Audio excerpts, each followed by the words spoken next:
Hi, everyone. I'm Bobby Lee, Chief Content Officer at commonsku, and we are so glad that you joined us today for your webinar. I know how busy your life is, putting out fires all the time, taking care of clients. So thank you for taking a few minutes out of your day to do this. Today, we're going to talk about how the hottest brands in the industry differentiate and dominate. And we're going to bookend our presentation today with two primary stories, one with Imprint Engine and one with our friends at Harper and Scott in an interview with Kate Hallett, CMO at Harper and Scott. But what I want to do in between is save you tons of time, many hours of research, trying to go through the industry and see how people are positioning their brands. And moreover, sort of get under the hood a little bit and understand how they think. So we have talked with some of the best strategists, some of the best marketing professionals, and CMOs in the business to uncover this. And that's what we're here to explore today. So thanks for being here. Again, if you have any questions, throw them in the chat. I would love to hear from you, or throw them in the Q&A. Would love to hear from you as you are here. So let's get started right away. The first thing we're going to talk about today, so we're going to talk about a lesson from Imprint Engine on knowing your audience. And this is crucial for those of us in this business in particular, and you'll begin to see why. Because who we talk with is Mike Schwant of the Senior Vice President of Brand Strategy at Imprint Engine. Mike and I had a great interview, a great conversation around their new brand strategy and their new brand identity that they're rolling out. They're still in the process of rolling this out, by the way. I got a sneak peek of what they have coming up. But what I'm going to share with you is the thinking behind their strategy and their visual identity. The full article for this interview, by the way, can be found at community.commonsku.com, but don't worry about going there because we're going to cover the highlights right here today. So let's get into it. Imprint Engine is a phenomenal distributor. They're upwards of, I believe it's 30 to 50 million in revenue or more. And they have called themselves the end-to-end swag and print platform that you've been searching for. This is a shot of their current website. They're in the process of updating this. But I was talking with Mike about how you position yourself in an industry when you are serving so many different types of clients and so many different types of buyers. This is the conundrum that he had, is that they weren't just into one vertical or one industry. They weren't just into fintech or finance, insurance, banking, whatever. They weren't just serving the tech community. They were serving all kinds of industries. So Mike's unique challenge was that they also served unique titles, everything from HR departments to CMOs to sales leaders. And they all have very unique needs when it comes to branded products. Now, here's a few slices from Mike's internal presentation on their branding that I'm showing you today. One of their challenges was they didn't want to speak to everyone. They needed to find some characteristics that tie all these buyers together. But how do you do that if you've got a buyer in finance and you've got a buyer in oil and gas, or you've got a buyer in tech? It's really, really difficult to do. Mike found the secret. I think it's a phenomenal secret. And that is he uncovered the psychographics of these buyers. The psychographics are simply the emotional connection about how a customer thinks and feels. And what Mike and his team did was they said, you know what, let's not just talk to this industry. Let's not just talk to marketing communications buyers. Let's uncover what all these buyers have in common, regardless of whether they're in payables, purchasing, or HR. So in summary of Mike's really intense report over their clientele and who they serve, this was the summary where he talked about the common characteristics that they all shared. All their buyers shared this, that almost every brand champion had sort of been burned by a reliable vendor. They spent too much of their time piecing solutions together themselves. They want creative problem solvers. They want to sacrifice service as they scale. And they want a partner that understands what people actually want. Their core belief out of this, and this is a really fast summary that I'm giving you, but one of the things that I want to point out is that they were looking for the common thread that every single one of these buyers had. And the interesting thing to me is that they found a thread that said, we care as much about our brand as anyone else. Because there are certain buyers, Mike said, that do not care intensely about their own brand. And that's one commonality that they found at Imprint Engine. So their core belief, which I love, is, and it almost sounds an antithesis to what we do, but it's that great products come and go, but great experiences live on. And of course, we all, at the end of the day, sell a product, but what we really do is create an opportunity for an experience. So how does Imprint Engine then address these audience root issues? They come up with this I think, awesome phrase about what Imprint Engine is to their buyers, and that is that they are creatively reliable. And I love how they've taken these two words and underneath they've pointed out all the key um, principles that they have in Imprint Engine, from solutions focused across every department, ideas that go beyond products to experiences that elicit emotional connection, creative stewards to all our partners' brands, reliable as a partnership you can count on, tech-driven consistency at scale, expert guidance and service, trusted to do things right. You're going to discover something interesting through this presentation, and that is some of the biggest brands are not only talking about product and service and creativity, but they're also talking about process. That's something new. I think it's a phenomenon that's emerged post-pandemic as more and more people got into complicated projects. They started talking about the process behind what they do, from the sourcing to the kitting to distribution to e-commerce, because now we all work in a very, very complicated environment. So this is their foundational brand position. I assure you I didn't do enough justice to it that Mike did, but I wanted to share you a glimpse of how I think one of the hottest brands thinks in the minds of their clients. Now, keep in mind that when I mention process, the way Imprint Engine brands is they talk about an experience means every step of the way, not just the final product. Now, for those that I have not met before or may not know who I am, I was a distributor before, and so I was in a business very similar to Imprint Engine, where we did e-commerce, kitting, packaging, assembly, distribution. We worked with 6 and 7 figure clients through company store and shop projects. And they were very intense and very complicated. And I guess the reason why I appreciate their positioning so much is that they talked about the buying experience, not just the end product that gets to the end, that the end client buys and goes to the end user. I think that's unique and different. I think what they have said internally is that every touch point with us and our team is going to be a great experience. That to me is a very strong positioning statement, because you and I both know we've had clients come to us before who have been exhausted. Maybe they weren't paid enough attention to by their previous distributor. Maybe they're exhausted by problems. But this whole great experience every step of the way really resonates with certain buyers. And I love this slide. Simply put, they care. Like the buyer cares as much about the brand and everything about it as much as they and their team do. Now, I'm going to go back to this creatively reliable. The other thing that I told Mike I love about this is not just an outward message to customers. This is an inward message to everyone on the team. You can see this become a part of their value statement or their values as they're talking about a client or project and asking themselves as they're talking about the difficulty of something, how do we be creatively reliable in this situation? I think it's a phenomenal positioning statement to be when you're Imprint Engine. They're going to roll out a whole incredible visual identity and more of this as time unfolds. But Mike, here's a wrap up of Mike's final tips. He said, number one, to do this, to understand and finally arrive at a strategic position that differentiates, you need to begin with your clients first. You need to know how they perceive you. I don't think we do enough work on this end. I think we make assumptions about how the client perceives us. And number two, we look for the common thread in shared experiences. The common thread in shared experiences is a big differentiator for Imprint Engine. They're typically dealing with large accounts. They're looking for full management system. And so this is a really smart move on their part. And then using the psychographics really created a commonality between disparate, different, distinct types of buyers, how they think and feel. And what that did was it sort of uncovered their core belief. So they used the psychographics to understand why their customers buy, what they care about, and then they use that to uncover their core belief.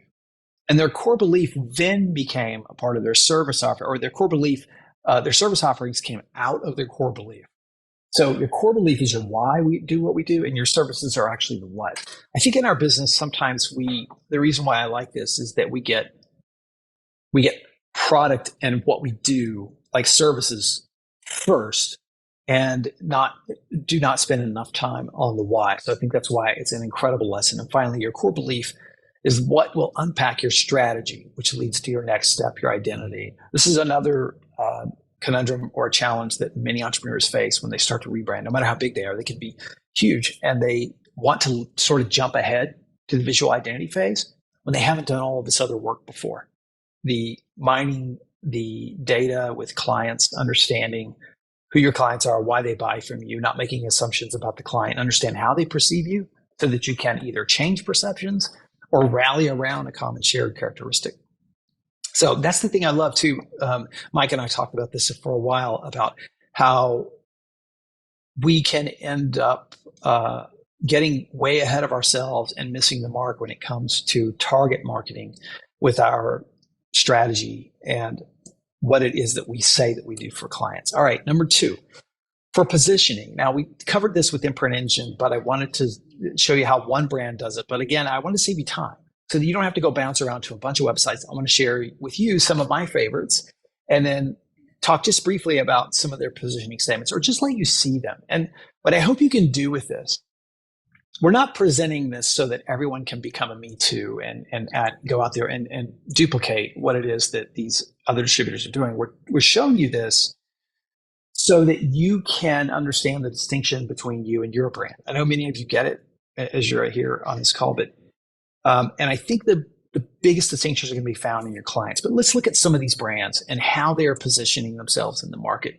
This is Isaac Hetzroni. We've had podcasts with Isaac before. He's spoken at some of our events.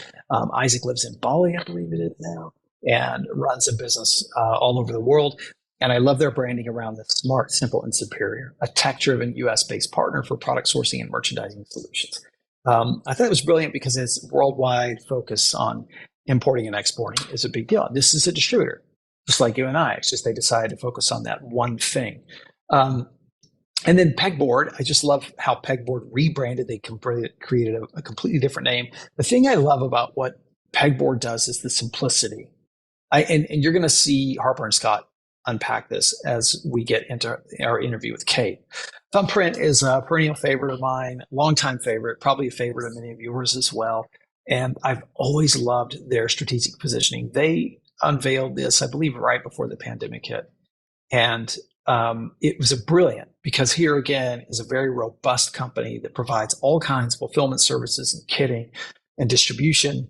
And they help organize, create, distribute, and measure all your brand efforts at scale. I think it's that measure all your brand efforts at scale. It's a very interesting differentiator for our friends at Thumbprint. It's a really cool brand. Swagdrop is one of my favorites because of who they serve and how they've tied in their core competencies with who they serve. They serve a lot of HR customers. And so they do some brilliant branding that's specifically targeted to HR. That's the beautiful thing about focusing on a vertical is that you can start to do far more targeted marketing when you focus on a vertical. I was talking with Stephen Ward, did a podcast interview with Stephen Ward over in the UK just this morning, and he works with a lot of fintech clients. And you know how this happens where you have one client relationship in fintech, and then you that creates an open door to another one and another one. And before long, as a distributor, you have an expertise in a vertical that you had never really knew anything about before.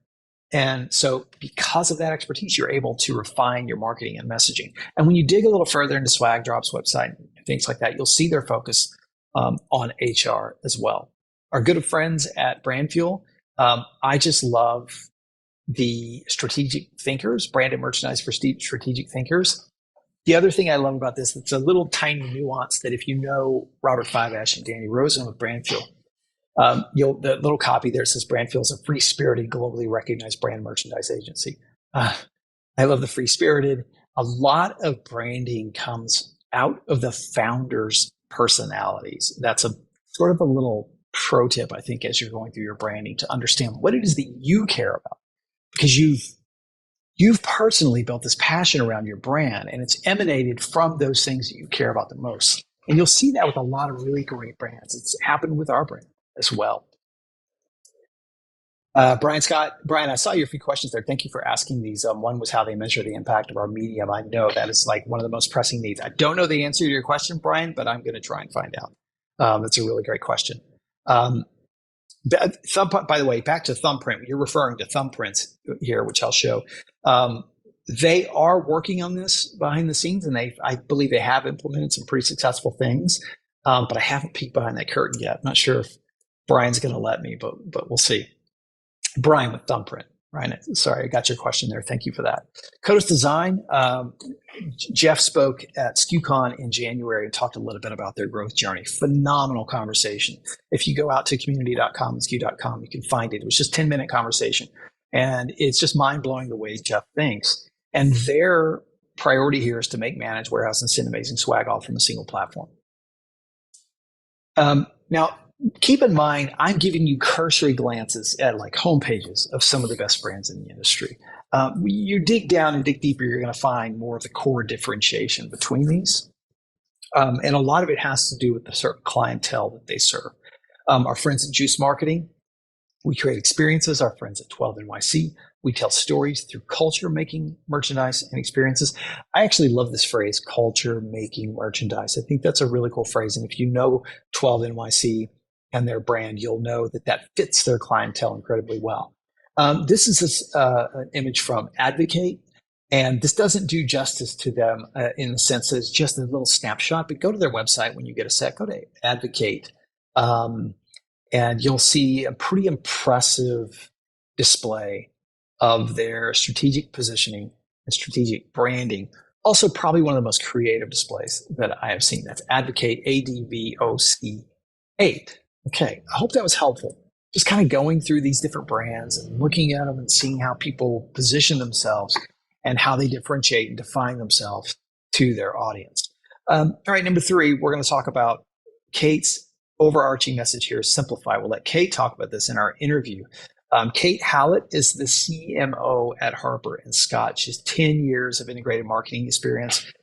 She's a passionate storyteller. She has a journalism background, disciplines across multiple industries, and it really is a powerhouse. We've done a couple of podcast episodes with Kate now. One we did last year, I believe it was, on RFPs. And one of the richest podcast conversations that I've had has been with Kate Hallett. So she came back for round 2 because they just went through this incredible visual identity shift and not necessarily a rebrand, but they really want to up their game when it comes to their visual identity. I'm going to let you hear it from Kate, but first let me share you a few images from their work. So this is their homepage. We make it better. Love their aesthetic. I love how clean it is. This fits the aesthetic of their brand. They didn't rebrand. They just sort of really revamped their visual identity. This is a phrase that I love. We are the brand behind your favorite brands, because if you know Harper & Scott, you know they're doing some incredible work for both consumer-driven clients as well as B2B clients. They have a lot of, but they do have a lot of clients in the consumer-driven section, which is why I think that's a really powerful phrase. Again, a lot of your differentiation is going to come from mining your own data, looking at your customers, who you serve, what kind of projects you did for those customers. That's why I love this tagline, we're the brand behind your favorite brands. It represents a lot of time and energy too, by the way. And then I love this very simple thing. When you look at why Harper & Scott, is we built brand demand. That's a brilliant phrase. Absolutely love that. Source and create and make at the speed of light. We are experts in the complicated. We're a value-oriented strategic agency. We're backed by credentials. Here's our interview with Kate. A few things I want you to notice is the simplifying story and the story about process. Here you go. This is, by the way, this was originally a 40-minute conversation. So we've cut it down to about 20 minutes to make the most of our webinar time here for you today. For our clients. What was it you were trying to correct or improve upon from the earlier version? So many things. Most simply, I wanted to elevate the site to reflect the business we run, which is, as I said, very visually led. It's work that speaks for itself. You don't need a lot of copy. You don't need to overcomplicate the stories and the narratives when the product is as good as what we create. And I also really wanted to tap into customer experience, which I also think is really driven by experiences. And a website's no different. It's just in a different channel. So how do we create a meaningful, unique kind of wow experience for clients who may not get to hold and feel our product, but can get the feeling of what that product does in a real world environment. And I wanted to be visual. And I felt the site we had was just not a reflection of where we were as a business. And so less is more was the approach, but less of the right stuff, which I felt was, lacking. Full screen, dynamic imagery, a mobile optimized site, all those things really matter. And they're often the subtle things that create that overall really quick and seamless customer experience that I felt our site didn't have. And I thought if we didn't elevate that, then we would lose the opportunity to connect with customers. And I wanted to invite some curiosity into the site, which is how do we want people to want more? So how do we show enough, but not too much? Yeah. And then have people want to know more so badly that they ask. And that's so far been working. That's great. Did your core strategy and brand position change from the old site to the new, or did that stay the same? Brand positioning stayed fair, kind of at its core, stayed the same. I think some of the, high level messaging we did modernize it a little bit and elevate it, but it really just meant stripping back a lot of the extra words. So we took a lot of the fluff that I think was on the old site. And by fluff, I just mean, there was a lot of text. So we made it, we reduced text pretty significantly, but at our core, our business and our brand is still the same. It was just sort of a drill down into exactly who we are, what we're about, and what we do. So really brand positioning stayed the same. We just kind of refined the language and focused on putting less words, but the right words in front of the customer at the right time. Yeah, there is not any superfluous words on the site. I love the simplicity, making the brand seem simple, but also you get the complexity. It has an understated elegance behind the design, I thought, also very, very clear. How did you and the team succeed in not trying to throw too much on the site? I mean, that's hard. You get lots of votes from lots of opinions and the comprehensiveness, like everybody wants to put everything, and we go through the same challenge. We actually have been doing some cleanup on our site too. And so, we try to take all the votes, we try to take those into consideration, but then we ultimately have to Google it in the sense of keeping everything off the homepage, right? Well, it's really interesting because, firstly, I would say it depends on who you ask, because we have an in-house e-com team, and this was a labor of love, and it was quite a long time. The core team worked with me. They were amazing, really exceptionally patient, because I am very smart in a lot of ways, but I don't know necessarily how I'm going to feel about something until I see it. And I know it when I see it. I know it's the right blend of copy and visuals and video media, whatever that is.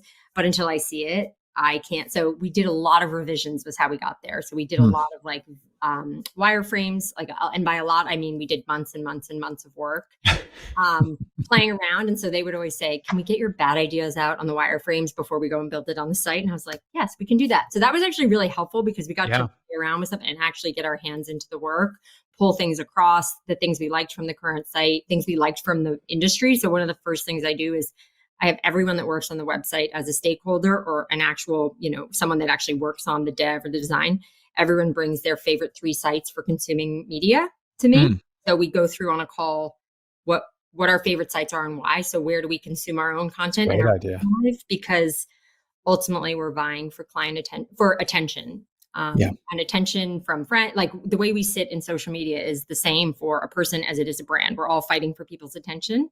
So I wanted to know from everyone else, what are the sites that keep you coming back to them?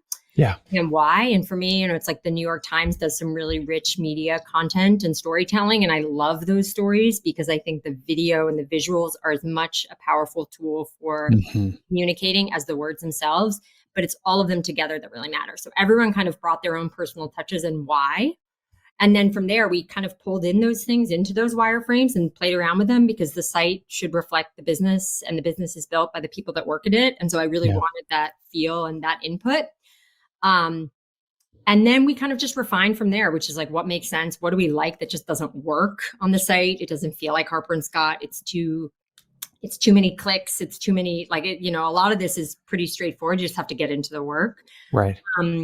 And now I forget the question you actually asked. No, actually, I love that the tactic that you have there. Everybody bringing their favorite sites, and then you and I have nerded out on this before. We're both big New York Times fans. I almost wore my T-shirt that just has all the news that fits to print on the front of the T-shirt in your honor.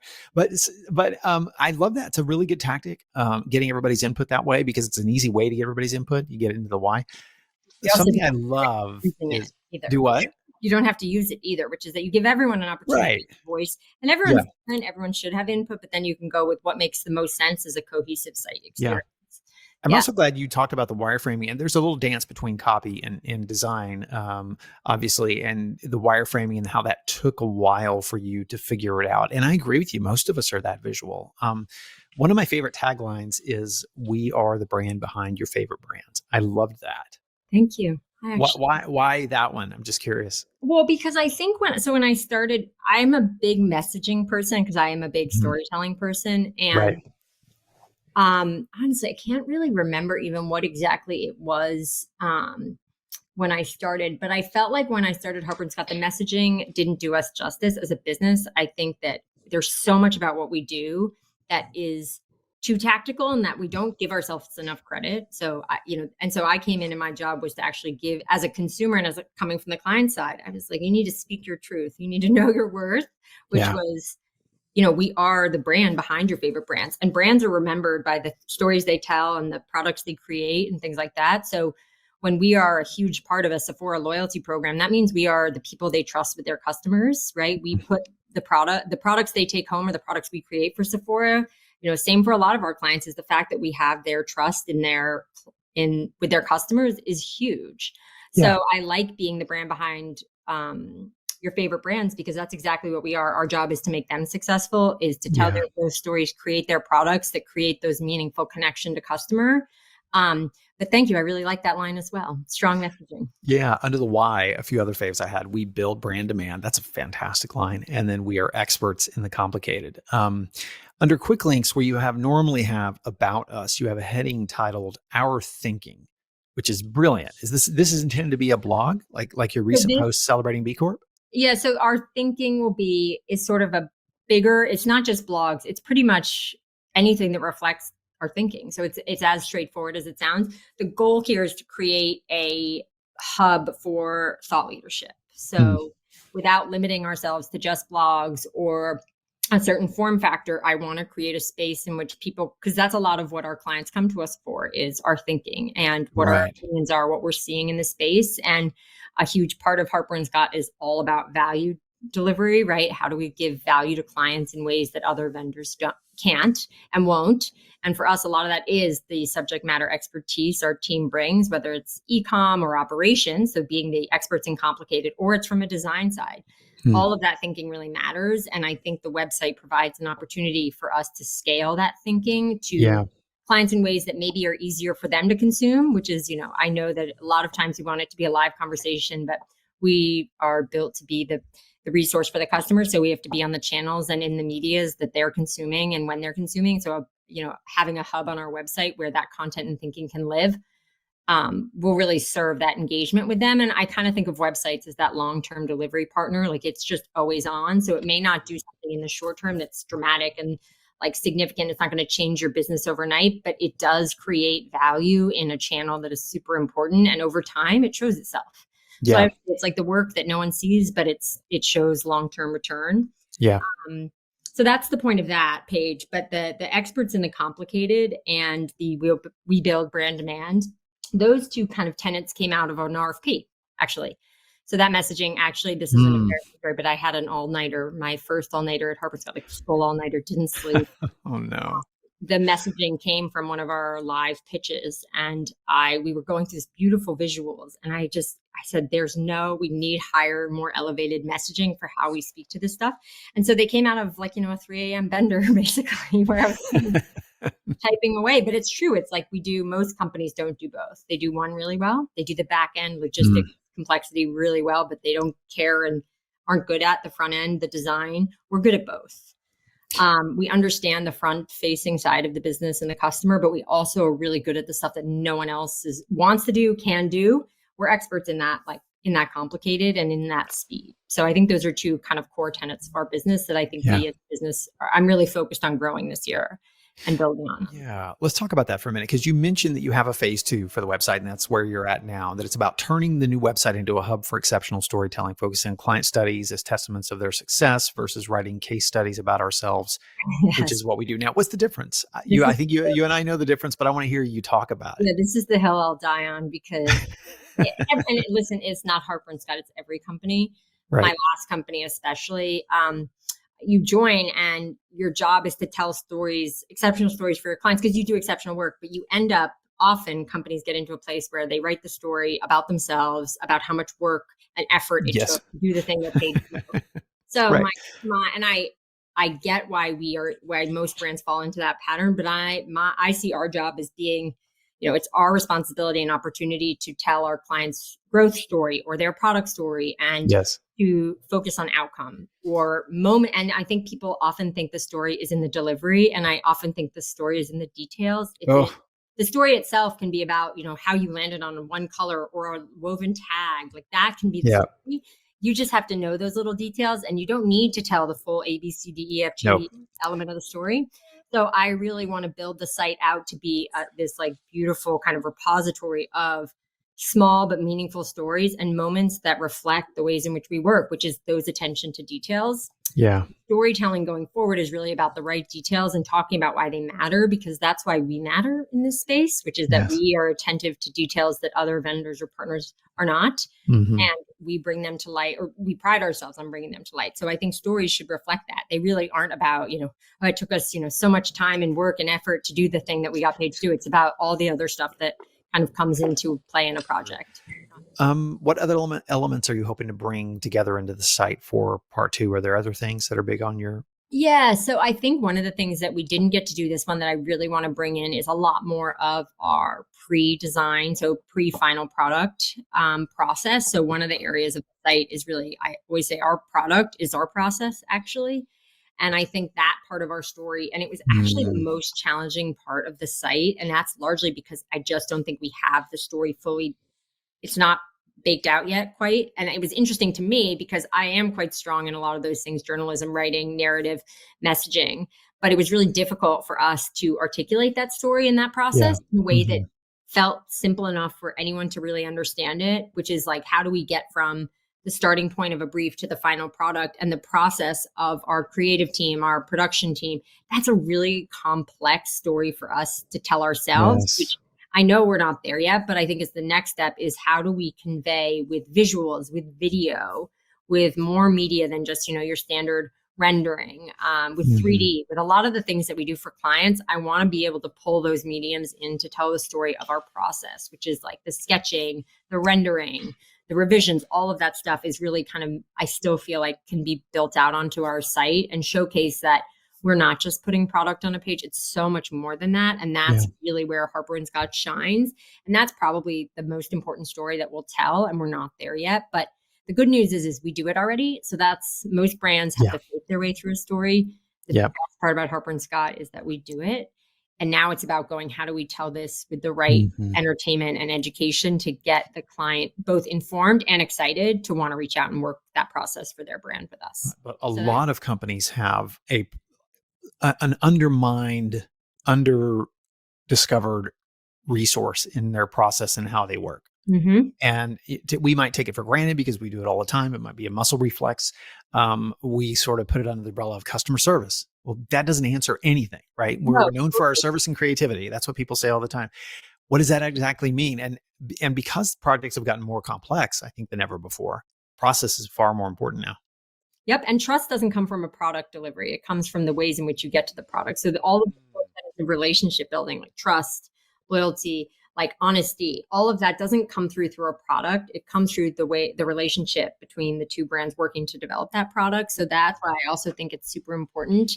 And it's also why I think I joined from a client side. It's like the details for brands matter. And so often when you put something in the hands of another, if you're type A like me, you're like, oh my, all the things that are going to go wrong. My boss is going to yell at me. If anything goes wrong, I'm going to get fired. I don't know, all those things. But what's amazing is that Harper & Scott actually cares about all the details I don't actually have even in my head as a client. And I want that attention to detail to really come to life, not just in the product, but in all the steps of getting, from where you put a tag or how something appeared, like all those things that I would never, ever, ever pay attention to. They handle it. Our team handles it. And I think those details really matter, and they come out in the process quite powerfully. But yeah, I love that. The process is really the part where you cement the trust between you and the client. 100%, because you can't, and we've talked about this before, but all the things that go wrong, there are so many variables that are beyond our control. So you can sit there and go, I'm going to control like the supply chain challenges. And then I said, no, what we're going to do is be as communicative and transparent about it. And that actually carries you so far. It's the same in life. Like I often compare marketing to life, but it's the same thing, which is like, all you can control is what's in front of you and what you know or what you don't know. And I have found in this job, especially, I don't know if it's the industry. This is me this is probably a controversial statement, but I don't know if honesty is something that maybe is people don't get as often, but people just appreciate being told the truth and being kept up to date. And I have found that to be especially true in this industry is they're not expecting it, but they're deeply grateful for it. Do you think that's because,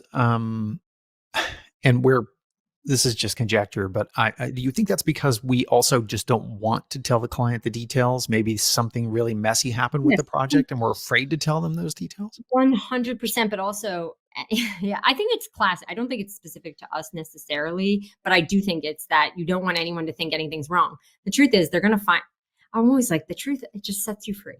Right. And I think that there's a time and a place, and it's just communication. It's like core communication. I do think that's goes back to storytelling, and why, the sales team sits under me is like, it's all about storytelling and communication, and people value and appreciate more than anything honesty. And I do think that we have a tendency, everyone does, to want it to be everything went perfectly and we did everything we don't want to tell them. Anything to stress them out. But the truth is it's going to stress them out anyway. And the other thing is it's too important to be anything but truthful, because these are products that are sitting at the core of campaigns that these clients are working in their business. They have bosses, they have deliverables, and to not be upfront about it puts them in a terrible position, especially in an industry, like in an economy like this. I'm very mindful of the fact that these are important initiatives for their clients and the people behind the client that work on these things, and to not give them the trust is in the process, and to not give them the truth, and the solutions are what we're working, because you never also know what you're going to learn from a client, right? Here are what our options are. This is what we recommend. We know it's not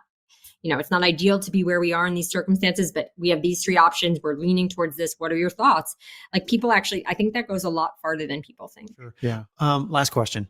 Yes. What did you learn going through this process that you'd want to correct for next time? Or is there something you would have done differently? Or would you advise someone else? Yeah. So I would say, I know I said earlier that the best thing from a visual identity standpoint is to get outside opinion. By outside opinion, I will say a lot of my outside opinion came from my parents. My dad's in publishing. My mom is just generally smart. I like the outside people that have no context, no bias. I think that is super important. But I would also say, if you're going through this kind of experience, you should bring in the people that work in your business, make them part of the process and the project, because there is so much that you should recognize you don't know. So I bring a lot of expertise in the space for which we work, and the channel strategy and the marketing strategy and the go-to-market stuff. But there's so much that, especially with a brand that was built by founders, like that's where I started, was actually sitting down with Michael and John and asking them to tell me the story of the brand, and from start to finish, all the details, everything. And I would go back. They were a key part of the process. So especially John, we sat down like every single step, but it's really leaning into the people that know the brand better than you. And I did that, but I would just say to anyone, that would be where I'd start, which is to make people in your business part of it, because there is no business without the people that work for it. And they all have insight that you don't have, that is worth, and it will be the best reflection of the brand that you want to take to market. That would be one piece of advice I'd say, that many people overlook what they have and who they have and what they could bring. Yep. And then the second part I would say is, and that's at Harper & Scott, there's so many assets that have never seen the light of day that I was like, we're putting this on the website. Right. Why not? And you know what? It builds culture. It builds like morale. And I can say that there's a lot of people in our company that now feel seen by the site and are excited to share it. And because they're your best marketers, your employees too, is that if they have a website that they're proud of, that reflects the quality of work that they as creative designers do or production people do. And so now you have a site that reflects that and makes them excited to push it out and share it and contribute to it. So it makes for the longest lasting quality site, right? There's always active participation in making it a success. The correction I would make would be, oh my God, I would have done so many things differently. I'm trying to think about, I probably would have spent, if I could have, I would have liked to have launched the process I would have liked to have spent a little bit more time on our process page and the story we tell there, probably before we launched. But I don't really regret that. But I think if I were to do it again, that's the part of the site that I'm most intrigued and excited by. So I think I wish we could have kind of launched with that. I don't know if that really answers the question. Totally answered the question. In fact, the last question you gave like 3 PowerPoints that we're going to bring out a little further in this, but the fact that you would bring other people into the process, because too often we relegate it to marketing. We'll let them handle that part, but those voices inside the brand are critical. And bringing out that experience is so important. You can launch a site, but can you keep it alive? Yeah, great point. And if you can't keep, the only way you keep it alive is people contribute to it actively and proactively. And you cannot do that as marketing can't do that alone, and you shouldn't want to, but it's a participation exercise. Everybody, our thinking is a voice of everyone. So I want bylines with names next to them. This is about bringing the personality of the brand out. But keeping a brand alive on a website is very different than launching one. I love that. It's the difference between having folks invested in the brand versus just marketing, doing their marketing thing, right? And how do you create an experience where people want to keep clicking? Yeah. That was what I was always saying too, is I said, how does this facilitate a user to take another step? And if it doesn't, we're not there yet. So I would say that people would say I was a little bit pedantic about the site, but that's how I really think about it. Are the opportunities for further engagement in the right place? Will people even get to the bottom of the page? Like all of those details I pay attention to. Yep. But yeah, that's what I would say. Hope that was very helpful to you. It was always really helpful to me, always to talk to Kate, because I really appreciate her advice. Let's wrap up here real quick. Kate said 3 main points that I took away. Number 1, don't overcomplicate the narrative. Number 2, story, perspective, outcome, and details are important. And number 3, your process is where trust is forged. Phenomenal advice, not just on strategic branding, but just in terms of taking care of your clients. All right, to wrap up, let's talk a little bit about the how-to. Brian has another great question here. How does a distributor or supplier create their brand when their target audience consists of so many different brands, so many different creators, without creating confusion? One of the things that I've noticed a trend in agencies, not just promotional products agencies, but agencies in general, is there is a trend to show and not tell, or to show and don't tell. And you'll notice this with Harper & Scott. They use very few words, and then they're accentuating their campaigns. And as she mentioned, building a website is one thing. Keeping it alive requires the whole company. And so as salespeople, as team members develop these really cool campaigns for clients, the work you're doing every day, day in and day out, the more that gets shared on things like the website that you have, the more invested everyone gets in the brand. And that contributes to the show, don't tell. It's really difficult to get everyone on the same page. When you do, it works like magic, because then you create this unending flow of projects. So remember that, just show, don't tell. Because the other reason it's really important for us is because it's impossible for us to answer this question when people ask us, who are you and what do you do? And we try to explain it. I've talked about this before, probably ad nauseum infinitum, but we've talked about it a lot. What they see is the tip of the iceberg, because your profession is sourcing and trends and customer service and supply chain and e-commerce and sales and importing and marketing. There's all these things.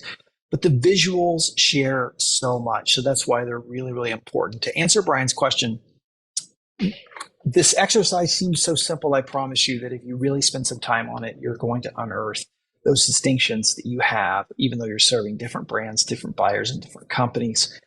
Is to look at your top 5 clients by annual profit. You may have to do this with a segment of 10 clients, 20 clients, or projects that you're proud of or have enjoyed creating. Maybe it's the top 5 campaigns you did this year or last year, the top 5 projects you did. A lot of distributors go through change. They introduce a new service to a customer, and then they do that service for another customer. And so they kind of go through this change where they themselves morph into a new identity. So your identity probably has changed if you haven't done anything different with it in the past 2 or 3 years. I assure you that's likely the case given what we've all been through.